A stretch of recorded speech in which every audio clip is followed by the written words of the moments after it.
Ladies and gentlemen, welcome back to the He Gone podcast. This is the first time we recorded one of these, and it's should have been about 6 months now. I think it was like early October was the last time we did this. We recapped the terrible 2002 Chicago White Sox. We are here to talk about the 2023 White Sox. We don't know if it'd be that big of a difference, but we are all going to find out today, man. So I have my esteemed panel here, as usual. We have Dante here. You know to follow Dante on Twitter and Instagram at Octobers on Tay. You know to follow me on Twitter and IG at Barbchair Scott. We've got the homie Mikey here. You know to follow him on Twitter and Instagram at Junior_Solito. And we got the homie Shaun Davis in the building. You can follow him on Twitter at SD2Mikes. How y'all feeling, man? How's everybody feeling right now? I mean, you see, I got a White Sox hat on, so I guess I'm in a better mood. Better mood than I'm not. Yeah, a better mood than I'm normally in, but cautiously optimistic. I'm still seeing some things that we've been talking about for years that are still popping up, but I'm gonna stall them out right now. It's you split with the champs, you come home and lay an egg. So we're gonna see what happens, but I'm, like I said, cautiously optimistic out the gate. Mike, it's hard. It's hard to be cautiously optimistic after. There was like a mini home run derby for opening day. You know what I'm saying? It was a VR was sending shit to Gary, Indiana. But I agree. I'm cautiously optimistic. I'm seeing some things I like. I'm seeing some stuff that, like Dante said, that we've been complaining about for a couple years. But I'm not really like it's. I got to give these guys a fresh start. It's a new regime. You got a new manager. There's a new voice. So. I'm cautiously optimistic. We're going to get into the reasons why, but cautiously optimistic for sure. I feel the same way. Cautiously optimistic. And I think for me, it's because of the starting pitching, right? Because I didn't really think highly of the starting pitching. Basically, everyone was coming back from some type of injury, right? And I was like, man, Dylan Cease is the only one that I really have confidence in. And they went to that series with the Astros, and the starting pitching, for the most part, was very solid. I mean, if you go in, you're pretty much telling me they're going to give up 3 runs or less each game. You should have a chance to win a lot of games moving forward, and that's, of course, with the help of Clevenger and Kopech and Lance Lynn holding up. But the starting pitching in the division we're in makes me cautiously optimistic moving forward.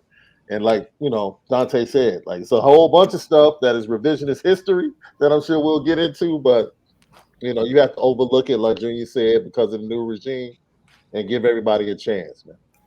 Definitely, man. For me, first of all, I just want to say on a non-White Sox note, y'all got to start listening to my sources. Cap just pretty much confirmed what I've been saying in the group chat for weeks.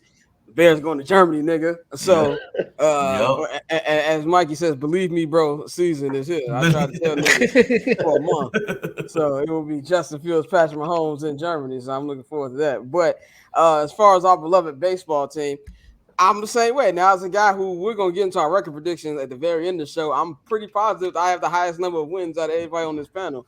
So I am feeling pretty good after 5 games. The little home run derby that happened, I give it's a one-off. Hopefully, it's a one-off. I'm not going to look too much into that. One things that I did like early was the couple things that stood out to me to be a little optimistic. Like just you said, Shaun, the pitching was good. The doubles, the extra base hits made me very happy for a single hitting ass team last year. That made me happy. I think they had the most home runs this past weekend. Even in the blowout, Luis got a home run. Luis has had two home runs, and I feel like his at-bats have gotten better the last 2 games. And I really, really like Oscar Colas 5 games in. So those are the small things to be optimistic about. So let's kind of like get into more detail. We'll go around. We'll start with Dante. If we could talk about like some of the biggest reasons that you are optimistic. Yohan Moncada started out hot, and like we've been saying for years, like Yohan has been one of the guys that we say he's a piece. He is one of the centerpieces, and if he's not going, we're not going. And also in times when we've been successful, although we all know TA is the one who drives the bus, but when Yohan is on point, this offense is a lot better. When he's getting on base, when he's getting extra base hits, and then what I've liked is he's been hitting the ball to the opposite field with power. And like so, when he's doing that, that's the Yohan we need. And we know he's going to be solid at third. So Yohan is the reason I've been optimistic. Like I said, Colas as well. It feels great to finally have a actual right fielder. People kind of panicked when he didn't play opening day, but that was because of the starting pitching matchup. Right. They just didn't want him in there. So I like Oscar Colas a lot. Like you said, a rookie, but he's having very professional at bats. You know what I'm saying? Nice catch the other night. Imagine if that was Gavin Sheets. Oh man, that would have been ball game. He would have been out there looking like Jazz Chisholm in center, bro. Like it would have been ugly. They need to pull the plug on that already, man. Yeah, they got to stop. Like that was fine. I appreciate the effort from him because he just went out there trying to be a team player. But bro, you're an infielder. Like it's okay. But no, Colas has been great. The starting pitching, like I said, Dylan Cease, because we were always on Dylan. We were on Dylan tough. And so it was just a matter of seeing is Dylan gonna come back and be that same guy we saw last year. And obviously it's only one start, but he came out the gate and was dominant. Like that was like okay. Like at first it was shaky. I know I bet the under on his innings pitched. I think because he proved me wrong on that one. But no, he came out and he was really dominant. And we've seen pretty good starts from most of our starters. So outside of like you said, Kopech, which I'll talk about him when I get into my worries, but those are really my big reasons for being optimistic. They're putting the ball in the air more. We started to drive the ball. That's what we need to do. That's what we have to do. And I think if you kind of look around the league too, and more specifically since we talking White Sox, the guys that participated in the WBC, they've already hit their stride. Eloy is hitting the shit out the ball. Eloy is pissing on balls, and he was pissing on balls during the WBC. Lance Lynn started 2 games for Team USA. Lance Lynn took the ball in big moments, and he wanted to go in that championship game. Yohan Moncada, Yohan Moncada gets a lot of flack in the fan base, and we know a certain reason why. We know a certain part. The Jake Burger cult. Yeah, right. The Jake Burger. The no colors over here tonight. Yeah, what I'm saying that section of White Sox Twitter. So the fact that you got to look at it, bro. He was all world baseball classic starting third baseman. You know what I'm saying? Where you had Arenado, you have the best of the best representing your country, and he's brought that bat over. His glove is always solid. I love his glove. He's solid. So. I'm optimistic there. And the one thing I text the group chat was consistent lineups. We're seeing consistent lineups. Man. Colas, Scott US said, why no Colas? And I was like, well, they're going up against Framber. It makes sense. But ever since then, he started every game. Yep. So it's taken a learning adjustment. And it's going to be like that for the first month or so. We're seeing how Pedro Grafal, maneuvers people through the lineup. But I'm liking what I see. And the other person that's really shocked me and he looks good so far, knock on wood, I like Yaz, man. I like Yaz's at bats. I like Yaz's approach. You can tell that the new rules are everything that was a long one hopper to a second baseman that was in short right field last year. Base hit now, yeah. And these are base hits now, and he's hitting the ball too. He's really driving. Yaz will get on base. He'll work a walk. So seeing him at the plate, that's big because this team is devoid of a lot of left-handed bats. So with Yohan, with Colas, eventually as he gets going, and with Grandal, that's only going to make us more dangerous. Definitely. I'm optimistic because one of the things that I think, covering college football, it's amazing to me how quickly people throw recruits under the bus or throw them into the category as a bust after 1 year in college. The kid was a 4 or 5 star. They don't pop their freshman year, so they must be a bust, right? You trash. You're trash. And, I really started thinking about it. This is the year that Yohan, Eloy, and the other guys are forced to grow up, right? Pito was the grown man in the room, so they never had to grow up. They never had to be the responsible dudes, the leaders in the locker room. And now the organization has put them in the position to say, hey, it's time to grow up. And you have to salute them 5 games in because it looks like Because you forget all of these dudes are kids, man. They're still young as kids. hell, still They have exactly. to go through stuff. They have to really learn how to be men and take care of their families, and it's a lot. You know, I'm not making excuses, but man, if you've been through life in your 20s, man, you know how that is, the ups and downs of finding yourself. And Shit, then you I'm try like damn near 10 years older than Eloy. Like that's a crazy thing. Well, I you think know, and piggybacking off of that, Sean, too. The majority of the core players are not from this country. right, So like there's also that difference too. Like, and Scott says it too. They paid a lot of those guys early. Yohan got the big signing bonus off the gate. right. Yohan was the number one prospect in all of baseball. So he's Yohan got was a in the different ESPN magazine. I he's remember got that. he's got a different type of Yeah. chip on his shoulder that he's got to carry. So I see that. I see what you're saying exactly with the maturity level. Yeah, because everything came easy for them. And then when they hit controversy or they hit an obstacle, they had to learn how to overcome it, man. And get back to where they felt like they are, who they are. And you look at the biggest difference for me is the way Luis is playing in the outfield. Monster. Like he seems like he's on a mission to return to being that dude defensively. Yep. Right. So that lets me know, okay, you're locked in. You're not allowing what's happening at the plate to affect the player you are in the other areas, which could be, or which is probably a direct reflect of Grafal. Yeah. And correct. what he's brought into the structure he's brought in. So and I wasn't even mad. But for me, when I saw Yohan try to go to third to start the inning, the hustle. I was like, you know what? Yeah. That's a darn good read. That's a darn That's good what we play were asking by the for last year. Astros. Yeah. The Astros made it took a perfect defensive play to nail him, and they executed it. You tip your cap because ultimately, this is what your manager is asking for. Yeah. Yep. You know what I'm saying? These are the type of things that allowed the Guardians to whoop your tail last year. They did these type of things, game in and game out. And that's the thing they're still doing. And that's the brand of baseball that they got to play, especially in the Central. Like we're not gonna get good weather. We're not gonna get good weather until damn near end of May. You have to play. You have to respect 90, but you got to play balls to the wall. And Moncada. Moncada has like this light on him from the fan base. But like he took that pitch the other day off of off the inside of his knee or something. Yeah, that is something that you see in the past where he grogging around, look like he got shot. And then he might finish that at bat and be done. And then be done.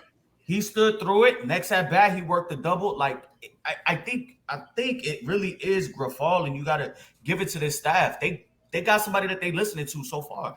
Yeah, I think that's one of those. That play in particular was one of those where your first instinct as somebody who played baseball and a baseball fan, it's like, oh, you don't make the first out at third. But when you, like you said, you talk about Yohan's history and everybody's saying, he doesn't hustle and he's not locked in. To see him off the crack of the bat, like, no, I'm getting 3, and his speed was something that we always talked about. But we've never really seen him use it. I want to see him, stealing more bases like TA has been to start the season, but to see him, like you said, out the box, hustling the third, it's like, okay, like this is different. This is something we wouldn't have saw from Yohan, at the beginning of the last season. Yeah, I think that for me, like the biggest reasons I would be optimistic is it's kind of like what you said, Mikey. I think people outside of the injuries, the White Sox were the most injured team in baseball, the last 2 years. One of my reasons for being optimistic, it really isn't logical. It's just a matter of lightning shouldn't strike 3 times. I believe just by a law of average, there's gonna be injuries. It's sports. It's baseball. It's 162 games. I just don't think they're gonna have the level of injuries that they had the last 2 years. If we take a look back at just how annoying last season was with all the expectations we had, to finish 81-81 with the amount of fucking injuries they had, how many games they punted with La Russa pulling out them Sunday morning ass lineups, that to me is just if this team can even be 60 to 70% healthy, and just to have, when we have a Pedro Grafal, look at Sunday's lineup. If this was TRL, we'd have saw motherfucking Romy out there. It'd have been Sheets in right field. You'd have got Alberto would have been out there. Sevi would have did back-to-back games. We might even had Eloy in the outfield. It'd have been stupid shit like that to where they don't even put themselves in position to win. I think just all having your consistent lineup, that gives you a shot. And I really feel like this team took it on the chin last year. I feel like they heard not only us, because White Sox fans have been very vocal about how disappointed we were, but the national media. They crowned these kids last year. We all crowned them. Like, they're going to be the next thing. They're going to be the next Astros. Or look how the Royals panned out, or the Cubs, and it didn't happen. Not only did it didn't happen, they have yet to win a playoff series. Like, fuck the World Series. They ain't won a playoff series yet. Like, so I think that they've probably taken that. We've heard the stuff that Lance Lynn has said. We've heard the stuff that Andrew Vaughn has said. Like, these guys, and like you said, Mikey, there's no flotation device. I think you said that, Shaun. There's no flotation device. Pito's gone. Pito is on a championship team. He has an opportunity to get a ring, and I'm rooting for him if he's not playing the White Sox. You know what I'm saying? Like, he has his chance. Now it's like, okay, Pops ain't here no more. It's time to put up or shut up. And for all of these dudes, because all of these dudes were so highly touted. We talked about Yoan Moncada. I remember before he was a White Sox player, he was on ESPN magazine, him and Michael Kopech, talking about this is the next generation of Red Sox. We know how big Luis Robert was coming from Cuba. We know about the big Eloy trade. And the funny thing about Eloy and Dylan Cease, especially Eloy, even though Eloy's been hurt the most, if we just talk about production, that's never an issue with Eloy. Eloy has the production. He just got to stay healthy. So I think if we talking about anybody has something to prove just production-wise, it's not him, but I feel like he wants to play longer. And even look, Tim Anderson, TA is a professional hitter. Like, if there's anything we've learned from these last couple of years, and White Sox fans enjoy TA these next 2 years, because, I don't wish death on nobody, but unless Jerry Reinsdorf leaves this earth, he's leaving. It's over. It's over. It's just that simple. That's he's finished. Leaving. It's finished. Unless Jerry Reinsdorf is not here in winter of 2024, enjoy these last 2 seasons of Tim Anderson, because he sees the money that these other shortstops are getting, and I think he's going to take it up to another level this year. Absolutely. Real quick, just because you mentioned TA, and he's put in work, and one thing they mentioned this offseason is that TA and another guy that I'm optimistic about, even though he's been like I said, somebody who is another piece we got in one of the mini trades before that started this rebuild. But Raylo, they both went to Drive Time this offseason. A lot of players have been going there, what I'm saying? They're really working with those guys. And, we saw Raylo Lopez out the gate hitting 101 on the gun, That caught me off guard. Because he's always been like a 96, 98 guy. But then when you saw him hit, he hit. I think he hit 1-on-1 like back to back to back. I was like, he was living there. He was living there. I was like, what's going on? And then Jordan should have sent to South by Southwest. That was you can't call you can't give him no slider into a left. You see 101. When you see 92, that shit look like it's 58 miles per hour. Even though it has some cut, that ball still has a land. Yeah, bro. But like seeing the work that they put in, like you said, TA, he's driving the ball. He's talked about wanting to get his power back. He still hasn't hit any home runs, but I think that's just gonna come when as it heats up. I also think that's why this balanced schedule is gonna play into people's favor, because you're gonna see guys going out to the West Coast, going out to different places where they wouldn't have played for months. So that's gonna give them an opportunity to get get more power numbers out there. Because you're gonna know what kind of we can't go off. Oh, they just beating the Central. Like, no, you're gonna see real tests. That's why I feel like this past weekend was a good. Not granted, it's wild early, but the way they've been playing against this team the last 2 seasons, like not even competitive, like just getting their ass whooped. I really loved what I saw. No, like they had a chance to take 3 out of 4. So I love what I saw from there. And TA is pretty much going to be babysat all damn season because his wife ain't letting him out of sight. We see her. That nigga ain't gonna have nothing to do. He was everywhere, bro. He was everywhere, boy. He went to every game at the WBC. She's like, no, nigga, you ain't finna be like Chris Tucker and Rush Hour, nigga. Your ass is finna be in the crib. So if anything, he ain't got nothing to do with play baseball. So that's gonna be good for TA. But one last thing before we move over, another reason I'm very confident, and this is why I proved that bullying works, because I've been bullying dudes since we got him. Dylan Cease is becoming the ace that we all thought he would be. The way he pitched on the road, first game of the year, was excellent. Like, he looked incredible, and it's like I feel like he's finally getting into that zone. The biggest thing with Dylan was could he get command? Like, it was never his stuff. He always had the best stuff, and that's what made it annoying. But if he's your guy, if he's your legitimate ace, then that sets you up for any eventual playoff series. If you got a guy who can go game 1, game 5, game 7. He's got a I think he's got a chip on his shoulder because, to be honest, last year, he wasn't an all-star. You know what I'm saying? Not. He was not an all-star. And I think and if you kind of like read some of the tea leaves, like, he didn't go to the World Baseball Classic because that was him. That was his decision. Yeah. If he would have been on the World Baseball Classic, he's pitching that championship game. 100%. You know what I'm saying? So I think Mikey. I think he personal last year, especially the Cy Young vote, like the votes. You can see me, the Cy Young voting. I think he thinks it shouldn't have been as far as a gap as it was too. Like, Dylan Cease was really up there for Cy Young potential last year. Right. So I think he's just coming out hungry, and it's his team. He's gonna take the ball. He took the ball opening day. He's gonna take the ball against the biggest matchups. He's gonna be a guy that come late August, September, going into October. If they gotta skip somebody to give him a start against a big, a club, like, he's the guy, and it's good to see. Now, if we can see Eloy and him consistently in the lineup, and Eloy driving the ball, driving in runs, doing what he's got to do, then I think we won that trade regardless. But now we're gonna see what we were promised and what we were hoping, a couple years ago. Yeah, I was about to really ask everybody before we move on, because we do got to move on. Do y'all think that's probably the best trade Rick Hahn has pulled off so far?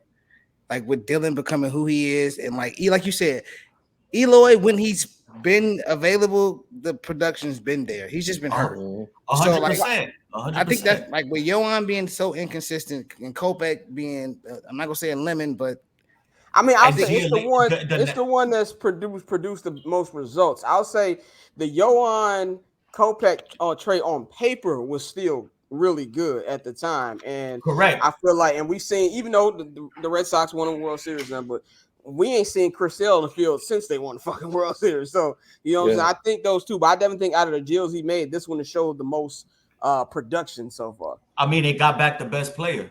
I think at the end of the day, if you could get a frontline ace, number one starting pitcher, then obviously you won.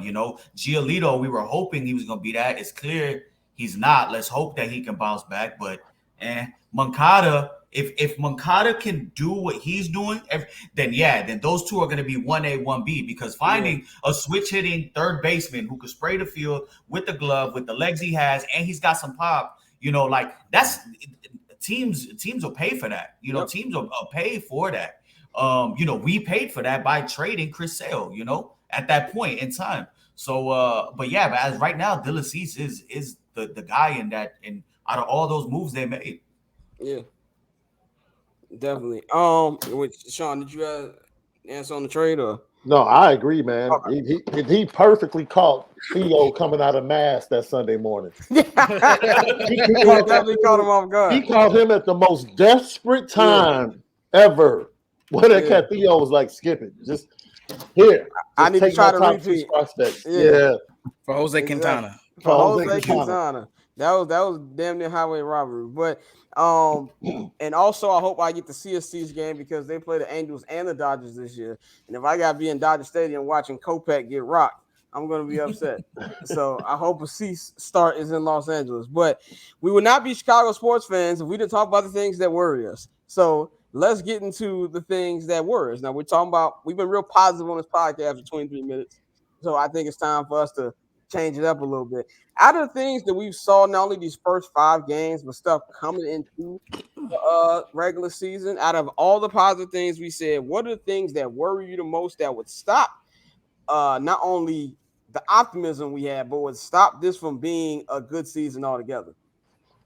This supposed bullpen that Rick Hahn poured money into that just leaks constantly, bro. And with Liam being out, it's worse. Maybe when we get Crochet back, he becomes a dependable part again. But dude, me and you would I don't know how many times they have to see Aaron Bummer. Bummer doesn't even get hit. he finds like creative ways to blow to let people games, score. right? Pass Like balls. pass balls, hit by pitch, like ground balls that he can't get to for infield singles. I even think It's Stoney always called something one. weird.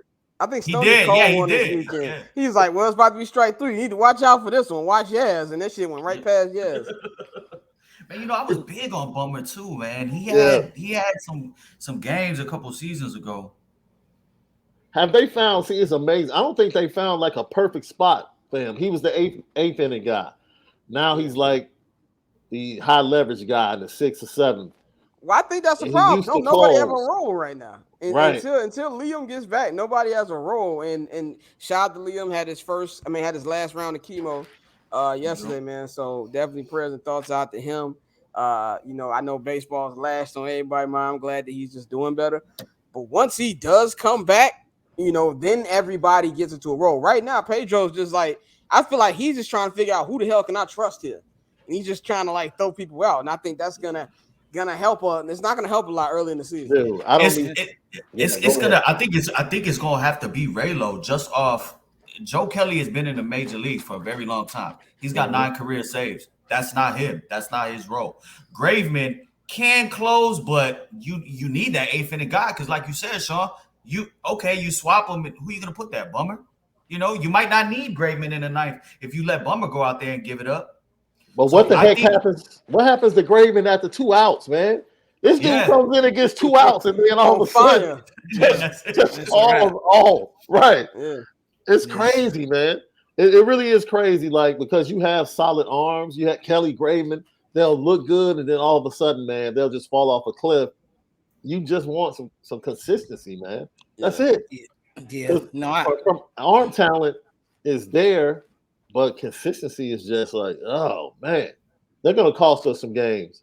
I fully expect early in the season. For sure. They'll cost us some games until Liam gets back. Oh yeah, I'm with you, Shaun. The bullpen is like my number one concern, and like I think this is also partially why I wanted to go out and get another starter because I think Kopech is better served in the bullpen at this point. Like you said, JR, bro. The first couple innings, bro, had 4 strikeouts. Like so, he's one of those guys who can go 6-7. Be that guy. Exactly. Give you 2 innings. That's it. That's all. Because right now, what you see from him is, and we talked about this in the group chat, is once there's any ounce of adversity, he's rattled, and now he's getting rocked. Like he's one of those guys who he stops pitching and he starts throwing, and he's trying to place the ball. And like anybody who's played baseball knows, once you start trying to place the ball as a pitcher, you about to get your shit smacked because you're gonna leave one. You just right, and like that's what we saw yesterday. He just served up. Like, bro, just pitch. He's serving up hamburgers, man. Like, and it would have been another one because Luis saved one. Yeah, he brought one. But yeah, like the bullpen is my biggest concern because, like we say, we know, even though I hate the what ifs, but if we do get everybody to be healthy and we get the offense producing how they should produce, you still need that bullpen. And to Shaun's point again, you spent a lot of money on that bullpen, and they've looked extremely shaky out the gate. Yeah, I think the bullpen is definitely very, very high up on my list of concerns. But my number one is still what my concern has been the last 2-3 years. These niggas are not good in situational hitting. It drives me up a fucking wall. Like, and this is something that me and Shaun have been talking about literally back since the COVID season. Like, I remember remember that last series against Cleveland where they could have been a top seed and not have to be playing Oakland. Against Oakland, yeah. And they smoked them games. They had a chance to win a division, and they smoked them. They had so many. I ain't never seen that many people on base, and they just don't drive them in. So we've been talking about it since then. And to me, I feel like the first 5 games, it's not as bad as how it looked, but it's still a problem. It's still a problem that needs to be solved because look at other teams. And I don't know if this is a Chicago sports thing because you can watch the team on the west side. They can't shoot threes. And we ain't never seen a good Bears offense. We hoping and praying we get it now. You know what I'm saying? And with them, it's just like, can you manufacture runs consistently? Let's just say the long ball isn't going there. And if you're getting guys on base, you got to be able to get him in. I think they had the bases loaded 2-3 times against Houston and couldn't get it in. One they had it, and what Oscar Colas, now he's a rookie, we give him a pass. His at bat fucked everything up. Then it was just he down. So that's my number one concern. As far as these guys have to be better in situational hitting, because when you're playing better opponents, if you do get to the postseason where scoring is very, very low, you're going to have to make that big hit. We talk about the 05 White Sox. I feel like they're starting to be like the 85 Bears, damn near. It's been so goddamn long ago. What was their thing? They were not the most talented team, but they made the clutch hits. They were great at situational hitting. They were able to take advantage of different opportunities that this team is so far not shown it to be able to do. So I need to see that. And the bullpen, yes, bullpen is an issue. I do think whenever we do get Crochet and Liam back, it will help, even though they're going to take a minute to get back into baseball form, especially Crochet because he missed the entire season. But right now, it's just a whole bunch of mumbo jumbo because everybody don't know their roles. And that's just, it's like you said, Shaun, it's going to cost us some games. I'm like 99.9% sure it's going to cost some games. And I feel like the first couple months are going to be a little, I think, Mike, you said in group chat, it's going to be the Alex Colomé experience in the ninth when we get Ronaldo Lopez. Like, he might beat it more than not, but it's not going to be clean. It's going to be a lot of them. The go-ahead run is at second with one out type situations. Solo moonshot. Now we up one. Right. No, I think definitely the bullpen. I mean, I think it's safe to say the bullpen cost us the second game against the Astros because it was a one-run game at one point. So the bullpen for sure. The situational hitting, but I'm not going to get on them right now. I watched the Dodgers drop 2 games to the Diamondbacks where they were 0 for 9 with runners in scoring position, and then 1 for 10 the other game. So like I'm not going to trip over that right now. But also I think this team, when it comes to that, they got to be selfless. You got to have guys that, you know what I'm saying, that do a job. You know what I'm saying? Like, I watch the Diamondbacks. I gamble, so I watch everything. I watch the so I watch everything. I watch shit, So I watch Cincinnati Reds. That's what's on the TV right now. The Cubs and the Reds. You know what I'm saying? They're definitely smacking the Cubs right now. Yeah, they're smacking them. But like you'll see from other teams, like a certain guy will know, like, okay, we're down 1. I got this guy on first base. I need to get this runner over. You know what I'm saying? And I don't think the White Sox, just for example, think how many times we done seen Eloy come up with men on. Like the last game. And then it just starts the 2-3 at bats he had early in the game where he was patient and taking pitches, that is going out the window, and he's swinging at everything because everybody wants to hit the 3-run homer, the grand slam. Like, hopefully with this new staff we'll see that, but we got to have guys that are cool doing the little things, hitting a single to the other side or a sacrifice fly where you can be able to get Luis or TA over. So when it comes to the situational hitting, like that's gonna be a work in progress. But the bullpen right now, and then starting pitching depth, just because, I mean, if Kopech flames out, let's just say Kopech flames out, who's next up? Davis Martin, So like the starting pitching depth isn't there how it once was, especially now. Like Giolito isn't really that. You can't really rely on him like that. Like, you don't know what you're gonna get. It's a mixed bag. We went from kind of knowing what we were getting from Giolito and mixed bag with Dylan Cease to it being reversed. Yeah. Gio's a 40-degree day. Yeah, I'm gonna say, and Mikey, like we've been saying for years, or what, not for years. We said this last year. One of the main reasons the Crochet injury hurt is because he was supposed to be what Kopech is. He's supposed to be the guy that was getting his innings increased to see if he was going to be that starter for us. And now that seems like it's pretty much out the window, or at least a couple years away. Because now he got to just recover from Tommy John. That's the primary focus right now. We just need him to be productive in the pen, and when he comes back, but. Like you said, that's starting what we thought was once going to be one of our strengths, because you had Giolito, you had Raylo, you had Kopech, you had all these guys that you thought were going to become potentially a dominant, rotation, and that hasn't been the case. Yeah. Go ahead, Shaun. No, I was just saying you guys are right, because the pitching help from the starting. They have 2 studs, but they're like in Kannapolis and Winston-Salem, Yeah, the like so it Cuban got a kid. while. So, Yeah. you might have another 2 years before they get here. And I'm sure they wanted to bridge the gap, expecting Lance Lynn to probably be done and move on and so forth, and maybe even losing Dylan Cease, at the end of his contract. But that's going to be a problem, if they can't stay healthy. Hopefully, the return of Garrett Crochet sometime during the middle of the season will give them a bump along with Liam Hendricks and solidify the bullpen. But, the runners in scoring position, like Junior pointed out, the Dodgers, it's early. Teams are going to go through. Every team has the 1 for 9 from runners in scoring position. Yeah. But the Dodgers have a culture. Yeah.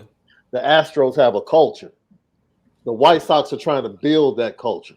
Correct. You know what I'm saying? So eventually you're going to need to see, especially going up against the Guardians, man, who will run you to death. There's no team I hate playing. There's no who's more annoying as long-time White Sox fans. Who's more annoying?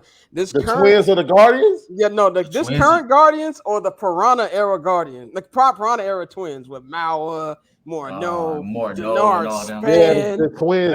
The Twins are pretty annoying. They used to smoke us, bro. Especially in the Metrodome. Oh God, that little fluky ass dome, man. Yeah. The ball will fall in like the tightest of areas. Oh, Jack Jones would just hit the ball down into the turf and just beat out a ground ball. Yeah. It'll be random. Michael Kadire. Carlos Gomez. Oh. Yeah, the Guardians are annoying, but they're nowhere near as annoying as what Ozzy called the Piranhas. The Piranha era Twins. They were so damn annoying. I was so glad when they crashed that dome. I was like, fuck that dome, man. It was too many nights where I was in college and they were like just pissing me off. And like now we have to take advantage. When we get the early matchups with the Guardians, they're down pitchers for like the first 2 months. You have to take advantage man. of their pitching staff now. Got to jump out. You got to jump out on them now. Only playing 13 times this year. Yeah. Later in the season, when they get that formidable starting pitching, it's going to be a battle every time you play them. And it's going to come down to like the bullpen.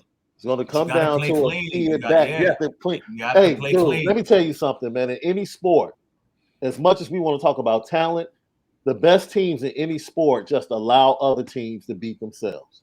That's it. Yep. That's all they do. Yep. They go out there and they play solid and they say, you go ahead and beat yourself. That's How many times over the last 8 years of watching Golden State Warrior basketball has one dumb move by the other team led to a couple threes and Steph shimmying down the damn court? Right. Or Mike Breen going crazy. Or Chase Center, Curry from half court, bang! And then you get a shot at the opposing coach. Yeah, because they play dumb basketball. It's like you said the same thing. Clean football. How many times the Patriots won because the other team was stupid? Played dumb football. Yep. Yeah. Well, I mean, to be honest, the White Sox in that series against the Astros, the Astros in the playoff series, the Astros just did what they did and let us beat ourselves. Yep. Let Rodon walk a bunch of people. Let there be errors. Let there be bad, miscues on the base pass, not hitting the cutoff man and letting that's what we're used to. Like you said, Shaun, we're trying to get a new culture. Hopefully with a new voice, a new manager, somebody younger, somebody that can relate to the players. He also speaks the language. Maybe, he can get something out of them. I think, man, I didn't touch on it earlier. We didn't get to touch on it earlier, but man, TA playing for the WBC starting and getting, you know what I'm saying? And they were dick riding them hard, Mike Trout, Trey Turner, like they were like, yo, this guy, I feel like that is huge for him to come and like bring that back. You know what I'm saying? Because that's the most meaningful game that any of our guys have played in, it's the most meaningful game that Mike Trout has played too. Exactly. So I just, it's gonna take a little learning experience, but I'm liking what we seeing so far. But yeah, man, I don't know about Michael Kopech. Yeah, I'm worried about Kopech. I actually think I said this yesterday.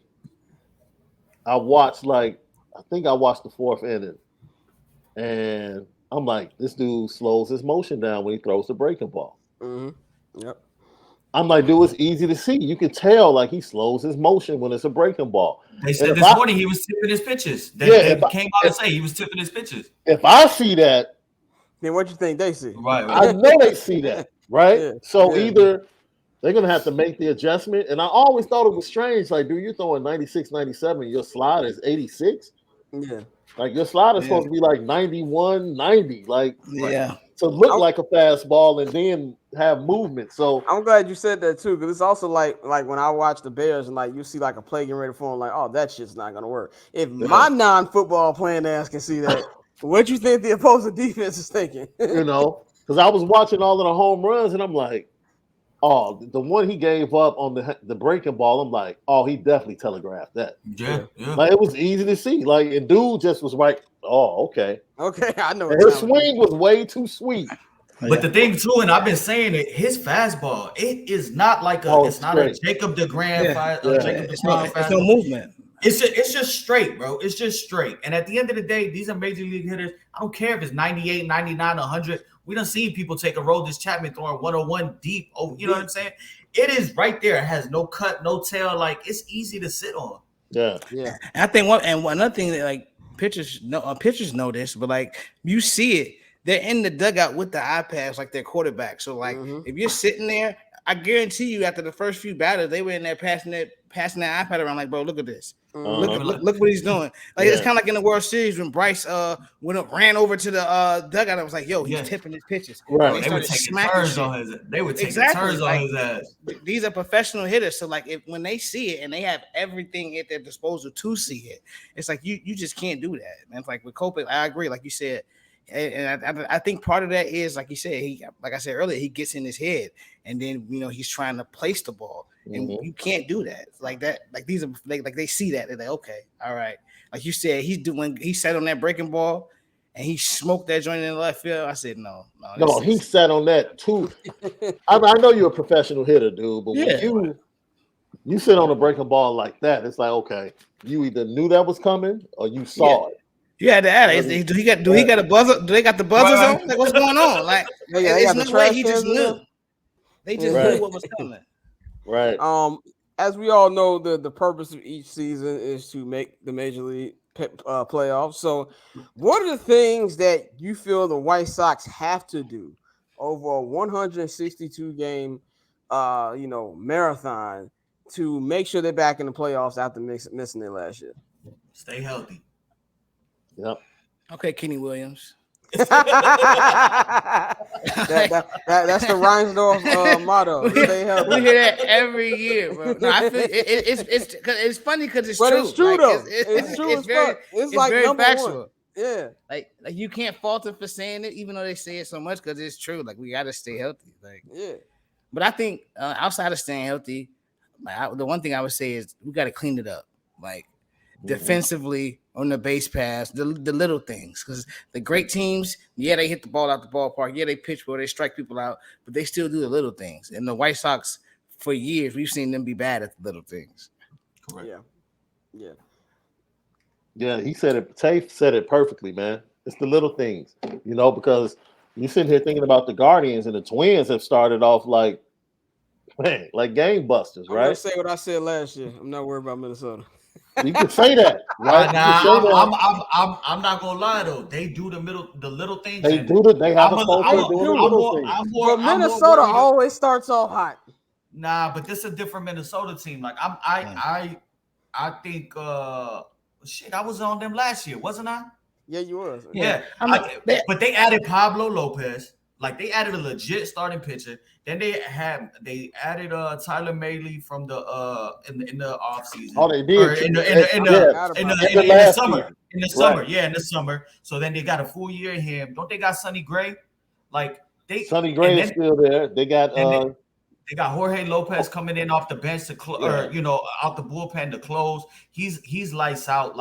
And watching them, they do the little things. They field their position. Carlos Correa, whatever, say what you want about him, but he controls that infield and he fields his position, and they just do the little things. They're not the Astros because they don't have that star power in the lineup, but I can see like a lot of little tendencies where they just play clean ball. Look at them. They went this weekend, they played the Royals 2-0. Doesn't matter. We don't have to put up a lot of points, but a lot of runs, but we're gonna beat you 2-0. We're gonna pitch. We're gonna play clean defense, timely hitting, clean defense and pitching. So that's what the White Sox need to get to. Like the White Sox need to get to that. Like the home runs are gonna come because we know what guaranteed rate is like in the summertime. It's a launching pad.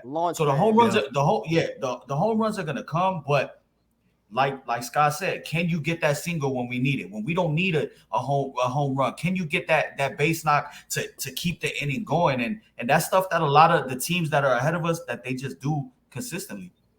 It's crazy because the White Sox have had injury issues consistently. The Twins, like, dude, if Correa and Buxton aren't healthy, they're done. Yeah, they're done, right? But they haven't been healthy, so we'll see how it goes for them. The Guardians are the only team that, Ramirez has been, you talk about the most underrated superstar in Major League Baseball that has carried a franchise for like 3 or 4 years. That dude. So the division for me, I'm very intrigued about the AL Central this year because you have a chance where all 3 teams can go into August playing really good baseball, like 3-4 games in between them. And it's a race to the finish to see, because they all have their weaknesses, but if they all stay healthy, you expect them to be above 500 teams if they stay healthy. So, and then like you said, with the difference in the schedule, and they only play each other 13 games, and it's more spread out. Now you get to see, you really get to see. I don't see that 7, 8, 9 game lead this year out of whoever's in the Central. No, I don't see that. I don't see. This might go down to the last day. Yeah, I see that this year.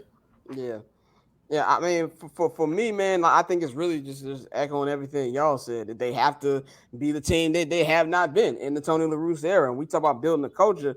They had a 2-year culture pause. You know what I'm saying? Like where there was no culture.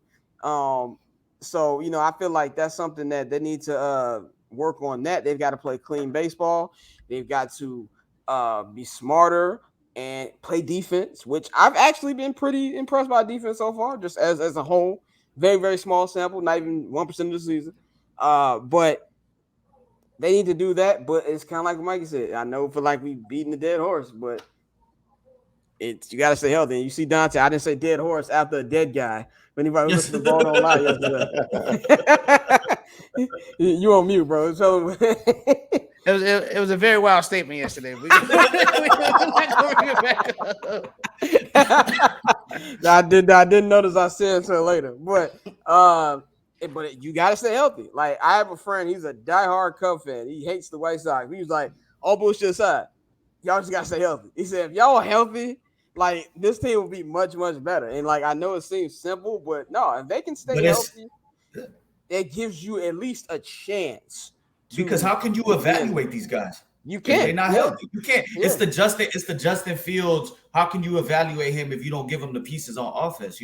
How can you evaluate what this team is and the players if the sum of its parts, if every week you going into a series and 3 guys are down or 2 guys are down, and then key guys, it's not like, like Grandal is a key part, but we can go without Grandal for a little and still get our defense, get something from Sebi. Best backup catcher in American League.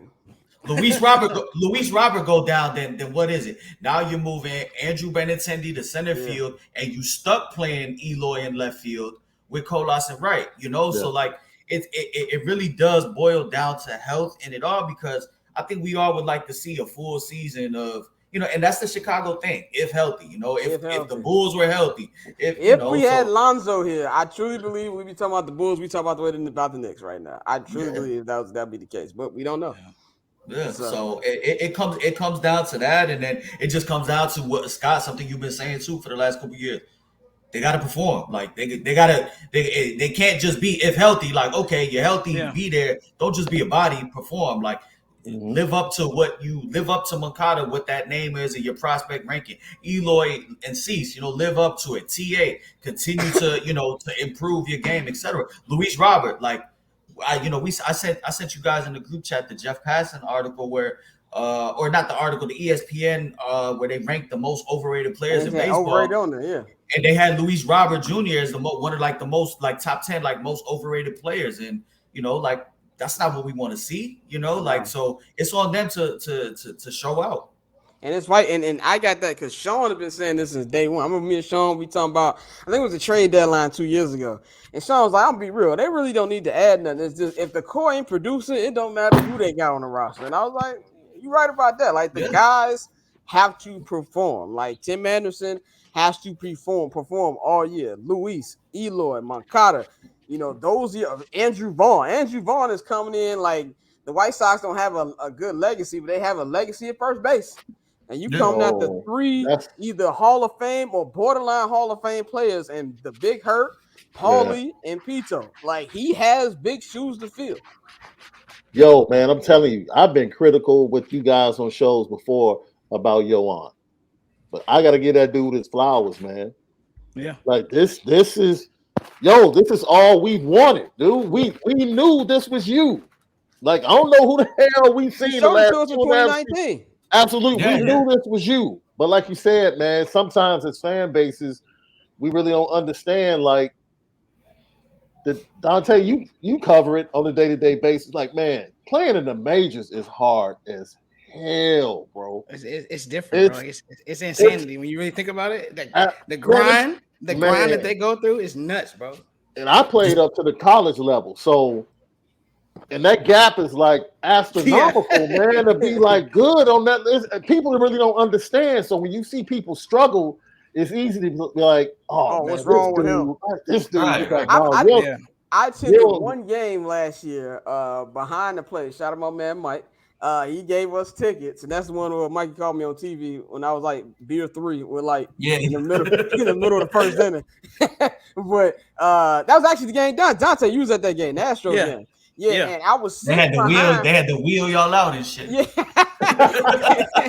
We were smacked that night. Drunk and disappointed, bro. Drunk and disappointed. We were smacked that night. But I was right behind the catcher, and like to hear the pitch, like that's the sound of Justin Verlander throwing that ball. I was like, God damn, I couldn't even make any contact with that. Like, it's the toughest sport to play.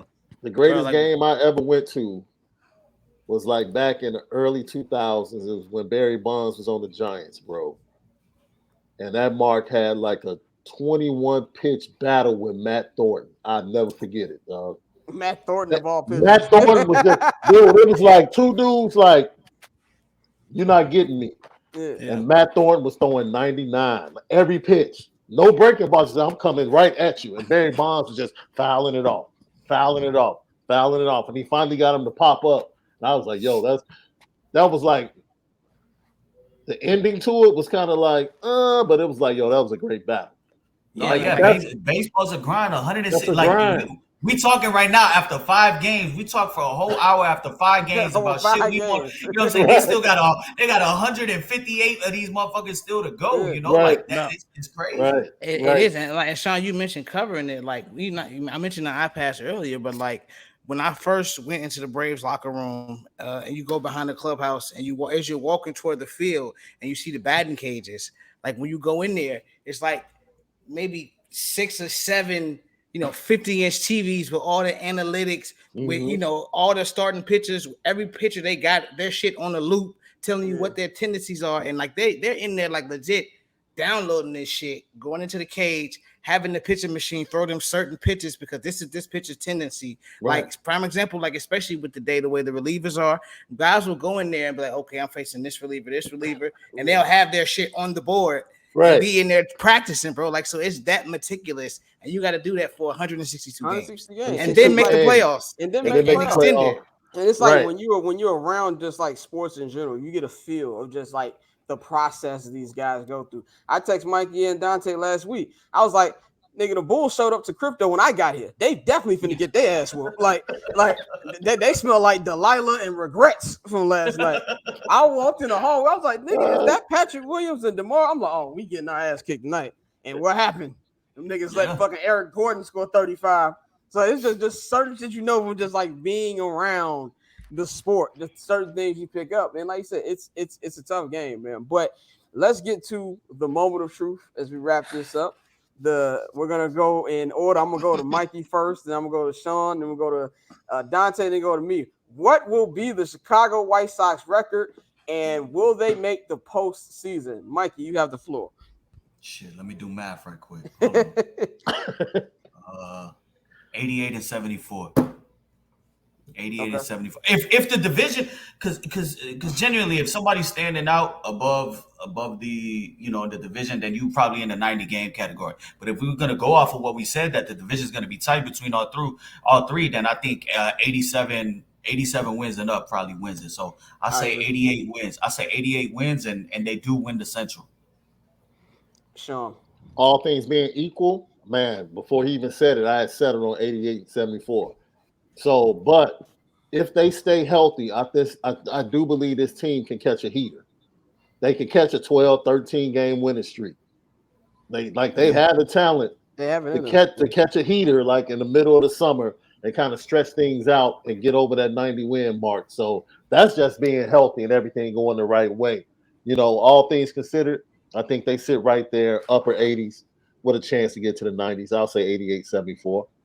Yeah, I went mid 80s. I went 84 and 78. So like I do think they'll probably make a wild card berth. I'm not keeping my, like I said, cautiously optimistic. I probably should have took my hat off when I made this, prediction. But I'm saying, but I saw the hat. I was like, oh, we getting optimistic, Dante, today. No Braves hat on. Not quite. But no, I think 84 wins. Like this is like you said, this is a talented ball club. It's just a matter of them, like I said, cleaning it up, putting it all together. If they can do that, if this new manager can get them to buy in, which I think so far, he's done a good job of that. But then it's 5 games, like you said, they got 158 more games to play. So we're gonna see. And it's so crazy because I just want to add this. There's certain things that can happen that could throw it out of whack or either like expand upon it. Yeah. Oscar Colas might be a dude.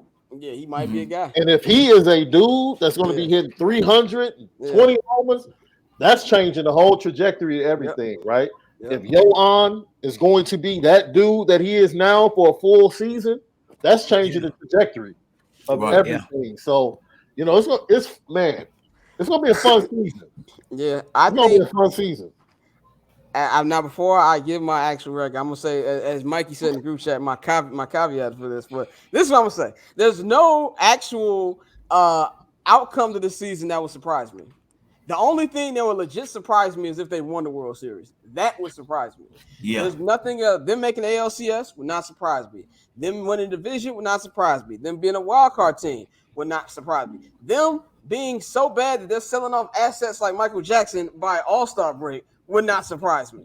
But being all things considered, everything we just said, my number one reasoning being health and just having a consistent lineup. And if guys play the way they're playing, I'm going to say 90 and 72 is the record for the White Sox. I think they win the AL Central. I think what he said about, I think 87 is the lowest number it will take to win this division, because I don't think that either team that is going to be qualifying for the Central, like so White Sox, Twins, Guardians, I expect it to be a 3-team race because Kansas City and Detroit just not there yet. I don't think anybody's going to run away with it. This is something where it's going to go down to the last day. But like you said, Shaun, with Oscar Colas, the ceiling for this team, if everything hits right, everything's going wrong for the White Sox the last 2 years. Let's just say everything goes right this season. The ceiling is incredible because we're just going off projected talent. It's the most talented team in the Central. So I do think it's going to be a fun season. I'm going to stick on 90 wins. Now, this might be a freezing cold take by the time we celebrating 4th of July. I could be wrong. Dante's shaking his head right now. God bless you, brother. I am an optimistic person. You have to be when you're at Chicago sports. So I'm going to say 90 wins, 72 losses. They will be the AL Central champions, and who knows what happens in the playoffs. But I will say I think they will lose in the playoffs. But that's my prediction for this season, man. It's always good to have you on, Shaun, and to come on here, talk about anything, bro.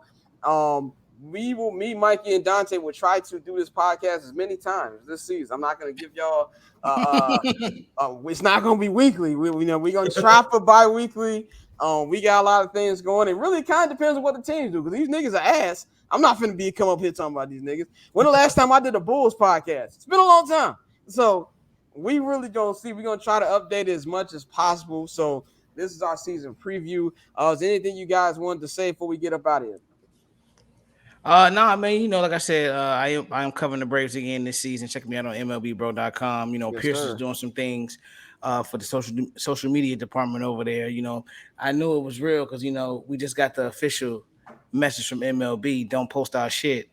Live from the game. So that's how you know it's really official. But no, like I said, check us out over there. We're doing a lot of big things covering primarily black players. That's what we try to do. Put a spotlight on the game, let kids know that we are still out here playing Major League Baseball and contributing on that level. Yo, I love to hear that. I love to hear that. That's what's up, bro. And Yeah, you got a darn good beat covering the Braves too. Man, you got a good team to watch. Man, I love him because I think Michael Harris is he's one of them guys, man. I like Michael Harris. I like Michael Harris. We talk about the new stolen base rules, bro. He could be a 30-30 guy. I think he could be one of those guys. He has that type of potential. And based upon nice. the last two drafts, you see a resurgence of black players. Yeah, in the first we round. need more of that, man. So, shout out to Jerry Manuel, man, former White Sox coach. All the things he's doing with black baseball. They did a good little E60 thing with him last season. I was not aware of all the stuff he was doing. So shout out to Jerry Manuel, man. The Dodgers told me to get the fuck up out of here when I applied, but eventually they're gonna have to eat with us at the table one day too. But Mikey, Shaun, anything y'all wanted to promote? Anything before we get up out of here? Nah, man, just keep tuning in, to the Barber Chat Network, and man, the big things are coming. If this is the season that we hope it's gonna be, then it's gonna be a fun season. It's gonna be a fun season. Yeah, man. Lucky Lefty podcast, man. It's spring, so college football is popping off right now. Spring game coming up. Junior, man, look, sadly, you see what the hell is happening to my Illinois basketball program. Oh, man. They got like 6 transfers already. I see Jaden's transferring. Yeah. Melendez transferred yesterday. Oh, my Puerto Rican brother. Yeah. So, I'm doing some work now with them through 24/7 as well, freelancing. So I'm tapped into college basketball there. And then I'm working with our guys over at the Bigs. We're about to form. Shout out to Gino. Shout out to Terrence. Yes, sir. Yeah, we're trying shout to out my man Herb, my guy Herb. Yeah, I love Herb, man, because Herb, what do we call the section of the Soldier Field press box? We call it the color corner. It's me, Herb, my brother, and there's a couple other people from ABC. They got the niggas over here. But shout out my guy Herb. Hey, G, Shaun, before we go, I meant to ask you this. How you feel about Prime over in Colorado? What he's trying to, the program he's trying to build out there? Well, he's in a position where he's going to be either exposed or either celebrated, right? Because now it's about coaching. There's no question that he can recruit, but you have to win. You have to win to build. And bringing 2 chains ain't gonna stop anything. You got that schedule this year. That looking like a 2-win, 3-win. It looks brutal, dog. Yeah. Absolutely, but you have to realize that the next year USC and UCLA fall off the schedule. Yeah. So now they're in the Big Ten now, so that schedule becomes a little bit lighter. So as long as he gets talent there and he has good coaches, they can get to 9-10 wins. Now, you start talking about playoffs and getting to the level of Bama and Georgia. Heck, Michigan and Ohio State are trying to get to Bama and Georgia's level. Correct. So that's a task. Georgia's a new powerhouse, man. But if he wins in Colorado, I've been out there and I got people that stay out there. They actually like the Buffaloes more than the Broncos. Denver and that area, they're real college oriented. So they show out for the Colorado Buffaloes. If especially if they're good. If Dion gives them a reason to show up, they're gonna show up, and you'll see it because they definitely do. They definitely do like the Buffaloes out there. Yeah. And my question is, if he has back-to-back good seasons at Colorado, and one of the blue bloods come calling. I think he want that Florida State job. I think at the end of the day, he's trying to build that resume because I think before he went to Jackson State, the only thing he had was prime prep, and that was a blemish. That wasn't a good look. And so, with him having no coaching experience, he had to get something under his belt. So I do agree. If he has 2 successful years, don't be shocked if he's I'm not worried about the rest of that contract. I'm going. Y'all have a good one. Yeah, man. We're gonna wrap this up. Hopefully it is a fun summer. Then I'll have to hit my ticket plug up. I'm gonna shout him out before he text my. I know he listens. Shout my nigga Isaiah. That's my White Sox. He text me with the Big Meech video. Shout out to Isaiah. But hopefully there's more games to the park to look out for. But me and Dante got a couple new episodes right now. Check out the new Bald on Live, which is out right now. We talk about the play-in, race heating up. We got the newest episode, Cinema with the Guys. We talk about episode 1 and 2 of Succession season 4. Check that out. I'll be back, but I'm not gonna hold you this week. And we got an event announcement very, very soon. If you're in the Chicagoland area and you want to watch the NFL draft, we got some shit for y'all, man. So stay tuned. We got an announcement coming within like the next week to 10 days, man. So you want to follow us on Twitter and Instagram at Barbchair Scott, at October's on Tay, at Junior_Solito, and at SD2 Mikes. We gonna holler at y'all, man. We out, and go White Sox, y'all.